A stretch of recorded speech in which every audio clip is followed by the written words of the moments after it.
Bem-vindo ao Podcast Fronteira. A mensagem que vais ouvir foi pregada em nossa igreja na cidade do Porto, em Portugal. Nossa oração é para que sejas abençoado por essa palavra. Eu quero meditar na palavra do Senhor nessa manhã com você. Eu quero te convidar a abrir a sua Bíblia no Evangelho de João. Evangelho de João, capítulo 11. Nós vamos começar aqui, versículo 32 ao versículo 36. E o nome da nossa mensagem, o tema da nossa mensagem, se você está anotando nessa manhã, é Por que choras? Essa mensagem não vai ser uma mensagem apenas deste domingo. Nós vamos começar hoje e nós vamos terminar essa mensagem no próximo domingo. O choro é algo muito comum nas nossas vidas. O choro é algo muito comum na Bíblia. Então, dessa mesma forma, a pergunta nessa manhã é por quê? Por que choras? Qual é a razão do seu choro? Pastor, hoje de manhã eu chorei porque eu estava sentindo a presença de Deus a me tocar. Glória a Deus.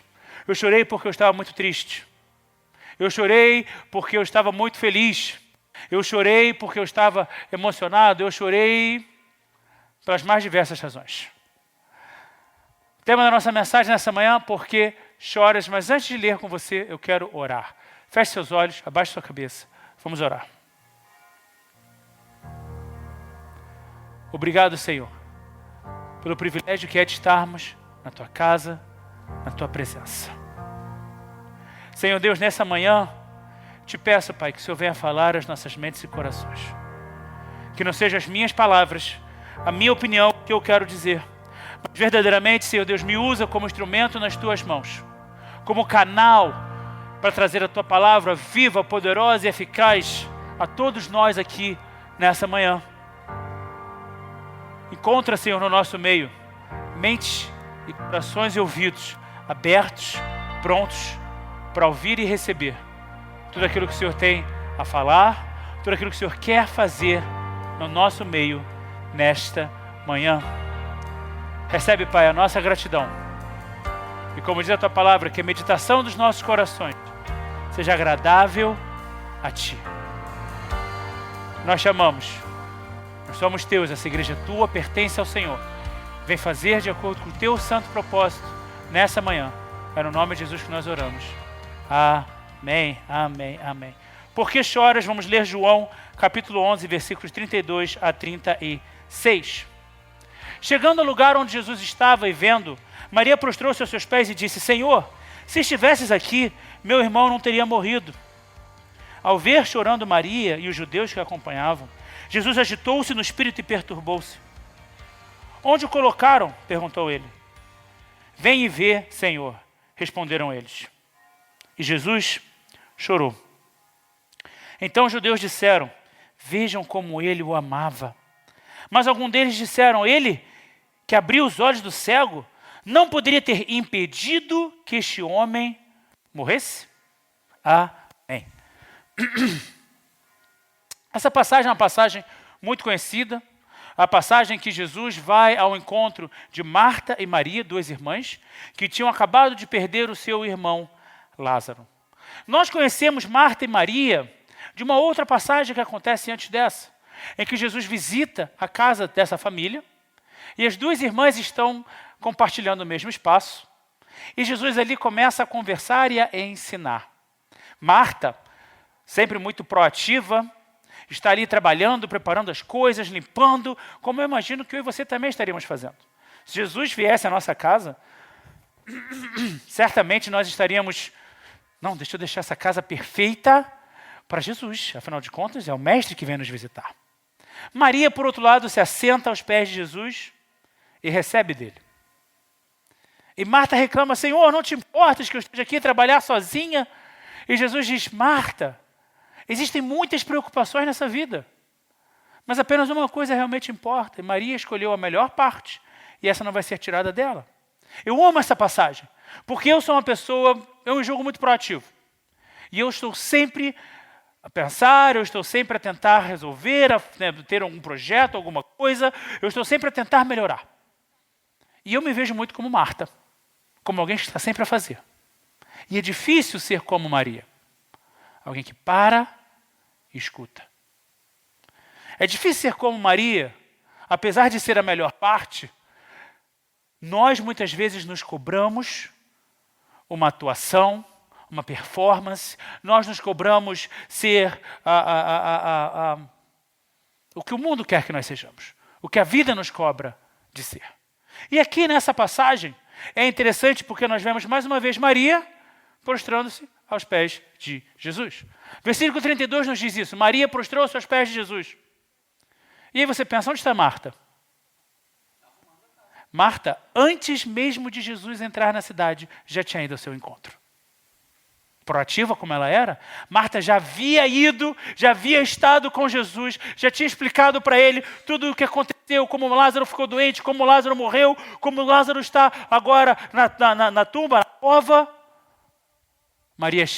Jesus chega ao local, Maria prostra-se aos seus pés. Senhor, se estivesses aqui, meu irmão não teria morrido. A verdade é que, certamente, esse momento foi muito difícil para o Senhor. Foi muito difícil para Jesus. E a gente vê exatamente isso, a Bíblia nos mostra. Os judeus disseram, veja como ele o amava, porque Jesus chorou. A Bíblia diz que ele perturbou-se, que ele estava inquieto, agitou-se no espírito pelaquela situação. Algo que nós sabemos sobre Jesus é que ele é 100% homem. Ele sente todas as coisas, ele passa por todas as coisas. Não existe nenhuma dor, não existe nenhuma alegria, não existe nada nessa vida que a gente experimente que Jesus não tenha experimentado. Ele não pecou. Ele nos mostra que é possível uma vida sem pecado. É possível vivermos sem pecar pelo poder do Espírito Santo em nós. Mas ele, 100% homem, sofre, chora, porque vê seu amigo próximo e a sua família, não apenas morto, mas a sua família ali em luto por aquele homem. Mas Jesus, como 100% Deus, que ele também é, sabe exatamente o que ele vai fazer. Jesus sabia o que estava prestes a fazer. Ele sempre sabe. Jesus sempre sabe o que ele está a fazer. Por alguma razão, o meu controle é que não sabe o que está a fazer. Por favor, Leandro, obrigado. Quem sabe ele acorda. Pode cancelar isso, pode cancelar isso. Jesus sabia exatamente o que ele estava a fazer. Ele sempre sabe. Acho que agora vai sozinho aqui.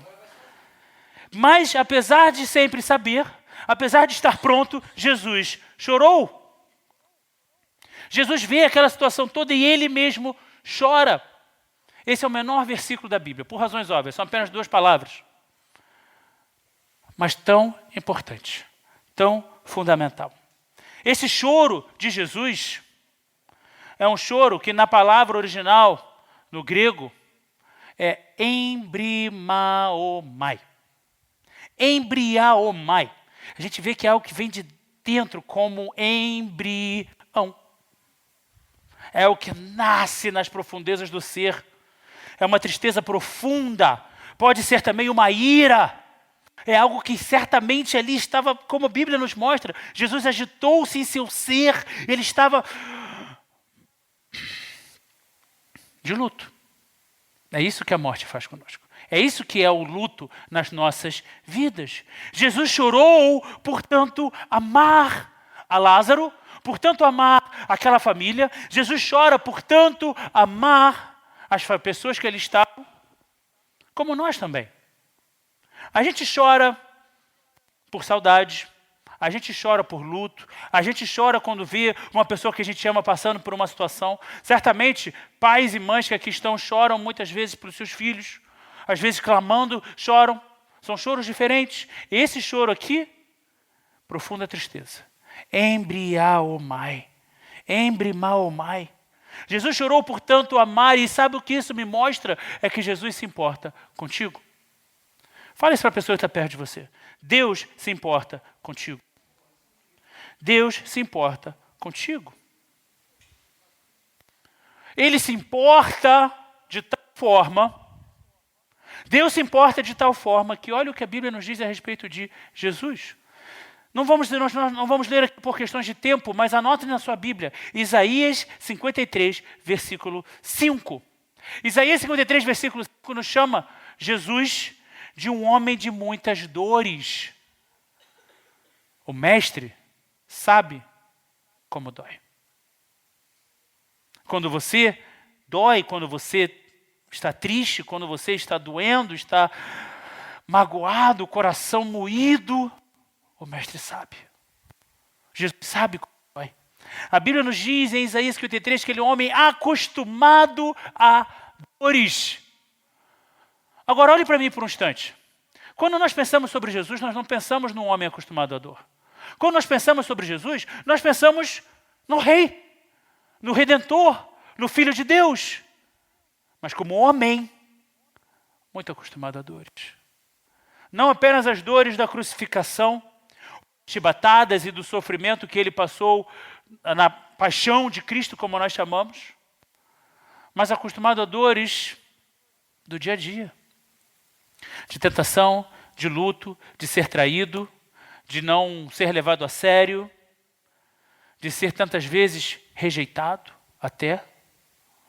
O mestre sabe como dói. Isaías 53, quando fala sobre como Jesus sofreu, nos traz um verbo que é o choro, mas com uma outra raiz no grego, que é dakruo, que é prantear em silêncio. É chorar, lágrimas, é sofrer. Você vê que aqui não há tristeza, não há ira, não há angústia, mas há o choro. O choro de uma perda, o choro de um sofrimento. A verdade é que tal como Jesus chorou por luto, junto a Marta e Maria e a sua família, ele também chora conosco.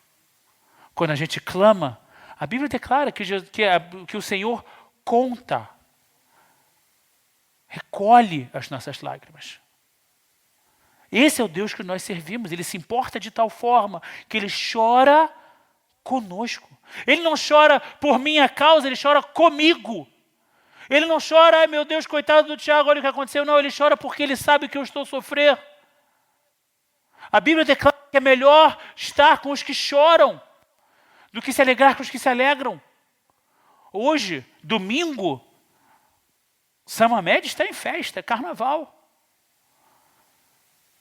Quantas dessas pessoas conhecem a alegria de verdade? A paz de verdade? Quantas das pessoas que hoje estão a pular e aproveitar, entre aspas, o carnaval, realmente sabem o que é alegria, sabem o que é sorrir no dia a dia? Sabem o que é ter paz? A resposta é muito objetiva. Se estão no carnaval, não conhecem a Jesus. Se não conhecem a Jesus, não conhecem paz. Se não conhecem Jesus, não tem a paz que excede o entendimento, não tem a alegria do Senhor, que é a força. Estão a viver, como falamos aqui na lição hoje mais cedo, ápices, picos de adrenalina, de alegria. Carnaval, carnaval, carnaval. Carnaval é uma festa de excessos, excessos da carne, vontades da carne. É uma festa de muita consagração a quem? Ao príncipe deste mundo, a Satanás. E quando acaba o carnaval, acabou a alegria, acabou a festa. Existem tantas pessoas que nascem em torno do mês de novembro, outubro. Por quê? Porque você pensa carnaval mais 9 meses. Dá lá, outubro, novembro, às vezes dezembro. No Brasil, então, é exorbitante o número de crianças que nascem 9 meses após o carnaval. Por quê? Excessos. Por quê? Vamos curtir. Por quê? Nada mais importa. O amanhã não existe, só que vem, só que existe. É melhor, a Bíblia declara, chorar com os que choram. Pastor, é melhor estar triste? Não, não há tristeza. Em dakruo é um choro em conjunto. Jesus chora esse choro sobre a cidade de Jerusalém. Em Lucas 19, 41 a 44, Jesus, ao entrar em Jerusalém, nós estamos aqui falando já na Semana Santa, Já estamos aqui a falar nos últimos dias de Jesus, quando ele olha do Monte das Oliveiras, ele vê Jerusalém. Olha o que a Bíblia nos diz. Quando se aproximou e viu a cidade, Jesus chorou sobre ela e disse: se você compreendesse nesse dia, sim, apenas você, Jerusalém, o que traz a paz. Mas isso agora está oculto aos seus olhos. Virão dias em que seus inimigos construirão trincheiras contra você, a rodearão e a cercarão de todos os lados. Também a lançarão por terra você e seus filhos. Não deixarão pedra sobre pedra, porque você não reconheceu a oportunidade que Deus lhe concedeu. Pausa. Pare tudo o que você está fazendo. Preste atenção. Jesus chora sobre Jerusalém. Ele diz: se você apenas aproveitasse a oportunidade que Deus lhe concedeu. Que oportunidade é essa? Que oportunidade é essa que Jesus está falando sobre Jerusalém? A de adorar a Jesus Cristo. O Filho de Deus estava ali.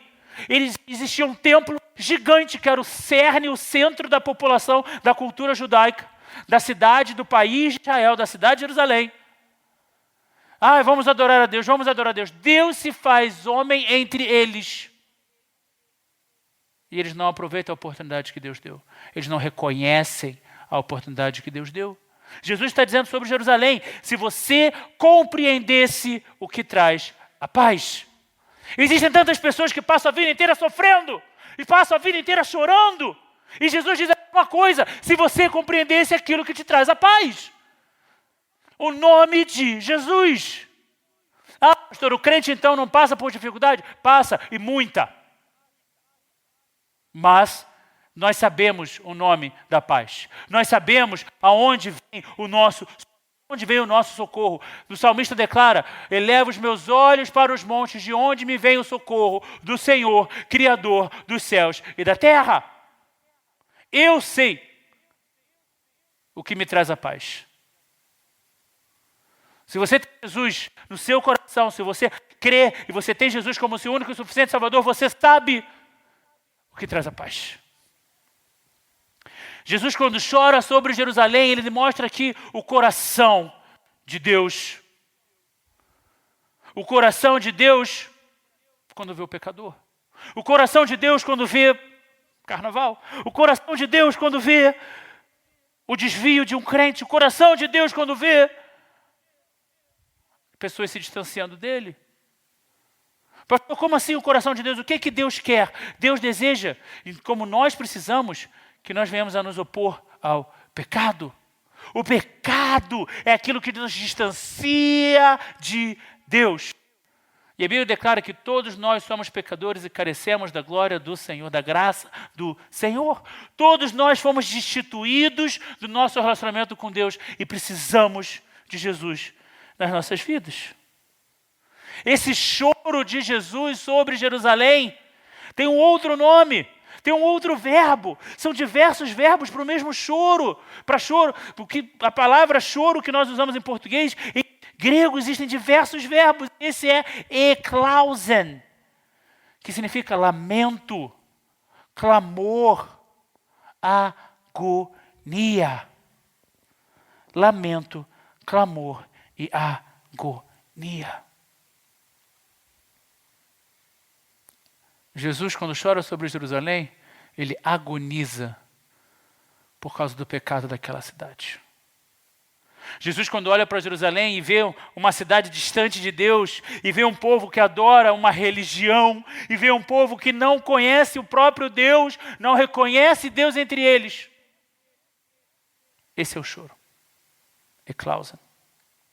É o lamento divino contra o pecado. Não é um choro de tristeza, não é um choro de tadinhos. É um choro de revolta contra o pecado. O lamento, porque lamentação é uma coisa que não se fala muito nas igrejas, hoje é uma pena. A Bíblia traz um livro de lamentações de Jeremias. Um livro em que Jeremias expõe ali as suas tristezas, a sua depressão. Mas hoje a gente finge que crente não fica triste. A gente fala, não, porque eu sou crente, então eu sou sempre alegre. Não. Estou sempre high, estou sempre lá em cima. Não. É normal. O lamento é necessário até.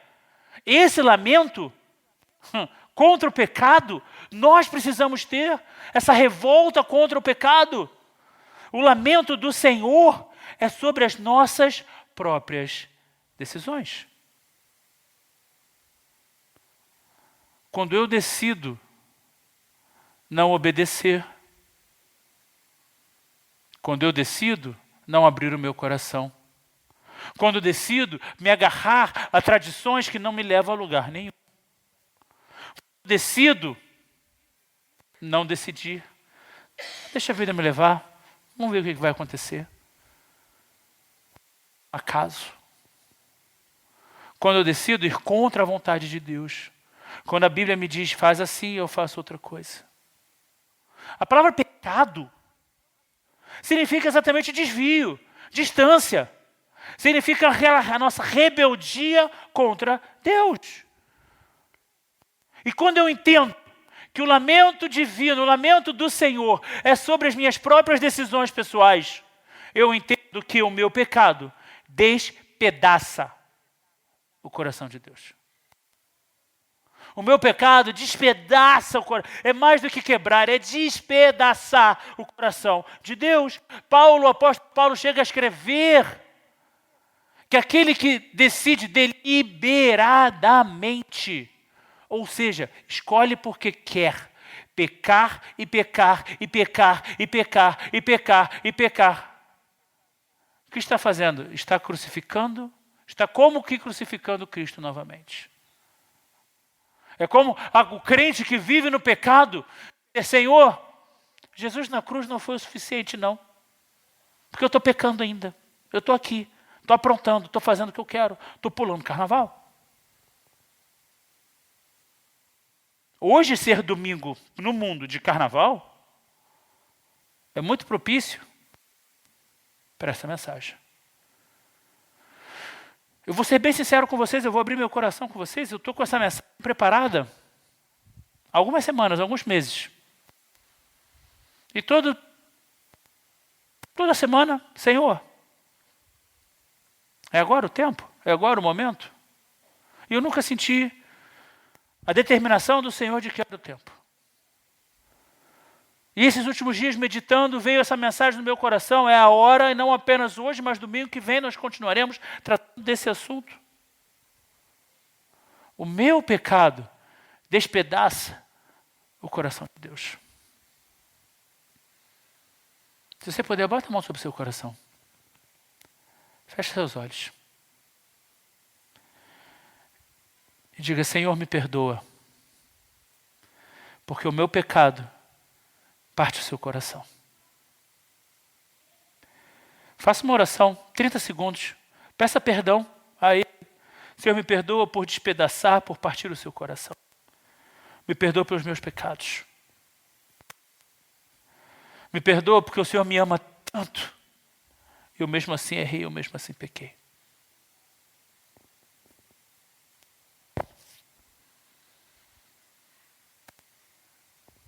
Dois verbos gregos que nós conversamos aqui nessa manhã. Dacru, que é prantear em silêncio, as lágrimas, e eklausen, lamento, clamor, agonia. Ambos desses verbos, ambos desses tipos de choro, não denotam tristeza, mas lamento.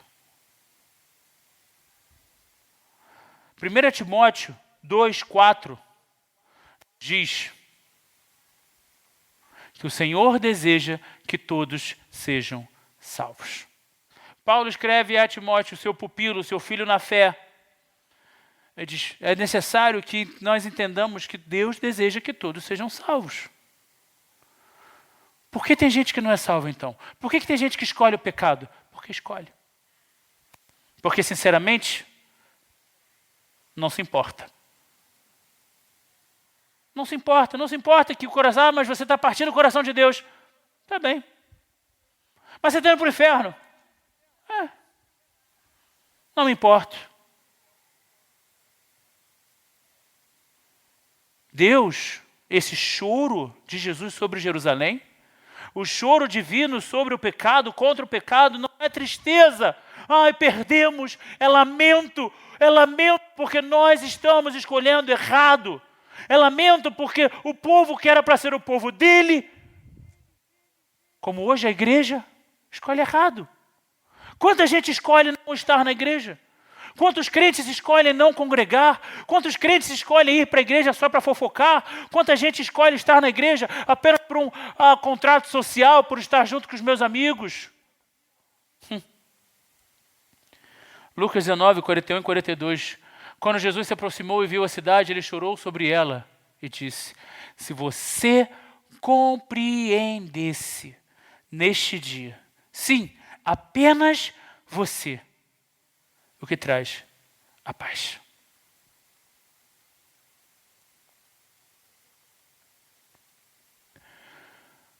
O Espírito Santo fala aos nossos corações nessa manhã. Se você compreendesse nesse dia, sim, apenas você, o que traz a paz. Apenas você. Apenas você. A decisão por Jesus é uma decisão individual. Se você compreendesse, sim, apenas você, o que te traz a paz. Apenas você. Nessa manhã, nós tivemos aqui rapidamente 2 exemplos de choro. Jesus chorando com as pessoas que ele ama, participando daquele luto, participando daquela tristeza, e o lamento contra o pecado do povo que ele também ama. Então, nessa manhã, a pergunta é: Jesus chora contigo ou ele chora sobre si, sobre ti? Jesus chora ao teu lado, fica comigo, vai dar tudo certo, a gente vai passar por isso. Mesmo quando eu passar pelo vale da sombra da morte, não temerei, pois tu estarás comigo, a tua vara e o teu cajado me consolam. Um choro comigo? Ou será que Deus hoje olha para mim, olha para a minha vida, para as minhas decisões e ele chora sobre mim?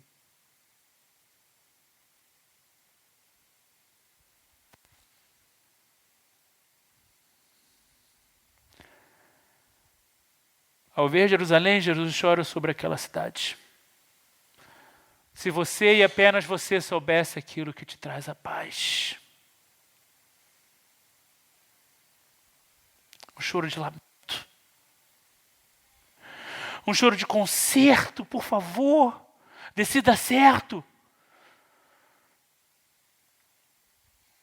É interessante porque Deus nos respeita de uma forma que Ele não nos força a amá-lo, Ele não nos força a adorá-lo. Ele tem poder para isso. Se Ele quisesse, Ele faria. Mas essa característica divina é algo que até a humanidade entende. É algo que até Hollywood entende. Existia um filme há uns anos atrás, umas décadas atrás, na verdade, chamado Todo-Poderoso, em inglês, Evan Almighty. E nesse filme, Evan, né, que é o... Qual é o nome do ator? Jim Carrey. Ele pede para Deus: poxa, não tem como essa pessoa me amar? Eu quero que essa pessoa me ame. E Deus fala: isso eu não posso fazer. Isso eu não faço. Eu não forço uma pessoa a amar ninguém. Um filme de Hollywood, bobo, uma comédia, trazendo verdades. Deus não nos força a amá-lo. Deus não nos força a caminhar nos seus caminhos. Muito pelo contrário, Ele sim sai, como nós lemos algumas semanas atrás aqui, até no Bíblia Aberta. Jesus se desfaz da sua glória divina, sabendo que ser igual ao Pai não era algo que Ele deveria se apegar, e se faz como um homem, como servo, para estar no nosso meio, para ser ponte entre nós e Deus. E mesmo assim a gente escolhe errado. Mesmo assim a humanidade vira suas costas para Ele. João 1 declara que Ele veio para os seus, mas os seus não o receberam. E aí a pergunta volta sobre a minha vida, as nossas vidas nessa manhã. Jesus chora comigo? Ou ele chora sobre mim, a meu respeito? O que é lindo sobre o Evangelho é que comigo ele me oferece consolo, conforto. Mas se sobre mim, ele mesmo assim me oferece conserto. Hoje, Jesus te oferece conforto e conserto. Diz isso para quem está do seu lado. Hoje, Jesus te oferece conforto e conserto. Mas como que eu sei o hoje? Como é que eu posso dizer que hoje Jesus me oferece isso? Nós estamos nos aproximando da Páscoa. Estamos aqui falando de Jesus chorando sobre Jerusalém. Jesus entra em Jerusalém. Ele é tomado pelos guardas, ele se entrega à guarda romana. Primeiramente a guarda dos líderes religiosos de Israel, depois aos romanos. Ele chega ao ponto de ser crucificado. E enquanto na cruz, sendo crucificado, Lucas 22, 39, me conta essa história. Um dos criminosos que ali estavam dependurados, ou seja, pendurados numa cruz junto a Jesus, lançava-lhe insultos. Você não é o Cristo? Salve-se a si mesmo e a nós.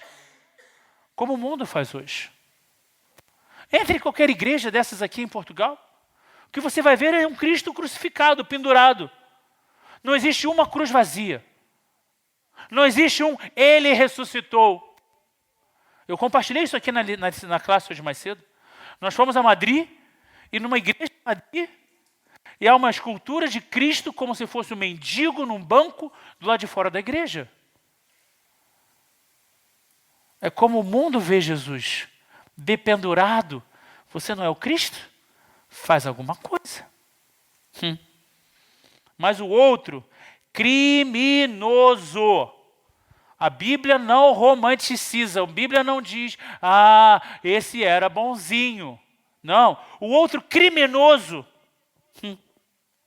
o repreendeu dizendo, você não teme a Deus, nem estando sob a mesma sentença, dependurado nessa cruz?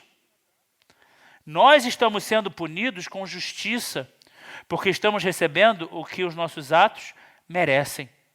Mas este homem não cometeu nenhum mal. Então ele disse, o criminoso, Jesus, lembra-te de mim quando entrares no teu reino. E Jesus lhe respondeu, eu lhe garanto, hoje você estará comigo no paraíso. Ele sabia que ele era criminoso. Esse homem sabia, eu estou pagando pelo que eu fiz, eu estou sendo julgado, eu mereço. Esse Jesus não merece nada disso. E ele clama, ele reconhece Jesus, ele entende que ele não merecia estar ali, ele clama, Senhor, lembra-te de mim quando entrares no teu reino. Mas ele é criminoso, sim. Mas ele entendeu. Ao redor de Jesus naquela cruz, haviam soldados, haviam líderes religiosos, haviam pessoas conectadas aos outros presos que ele estava. Havia muita gente ali. O Calvário, ele fica numa das vias de entrada à cidade de Jerusalém. É como se hoje o Calvário ficasse perto de Campanhã. Você chega de trem, você chega de ônibus, você chega de autocarro, você chega como for.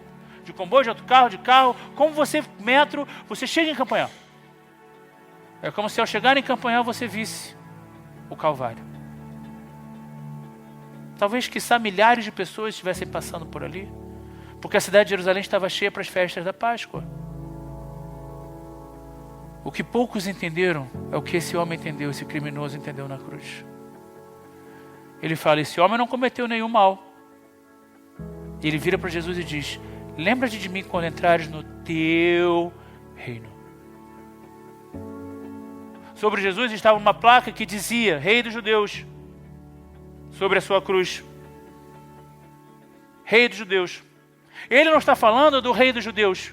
Ele está falando do reino de Deus. Ele está falando do reino divino. Ele entendeu.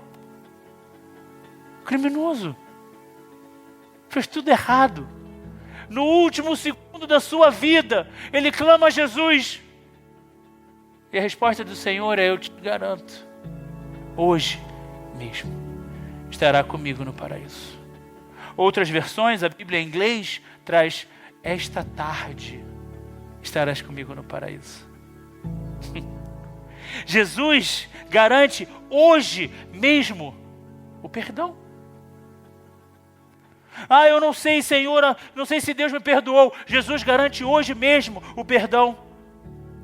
Eu não sei se eu consigo me restaurar, me consertar dessa situação. Jesus garante hoje mesmo o conserto. Jesus garante hoje mesmo o conforto. Aquele homem pregado na cruz sabia que estava indo para o céu. Conforto para a sua alma. Jesus garante hoje mesmo a restauração. Aos olhos desse mundo, aquele homem na cruz era qualquer um, era um criminoso. Não valia nada. Aos olhos do Mestre, é um perdido que encontrou o lar. Jesus garante hoje mesmo a sua graça sobre nós. Saiba mais sobre nós. Visita nosso site fronteira.church ou descarrega nossa app Fronteira. Que Deus te abençoe.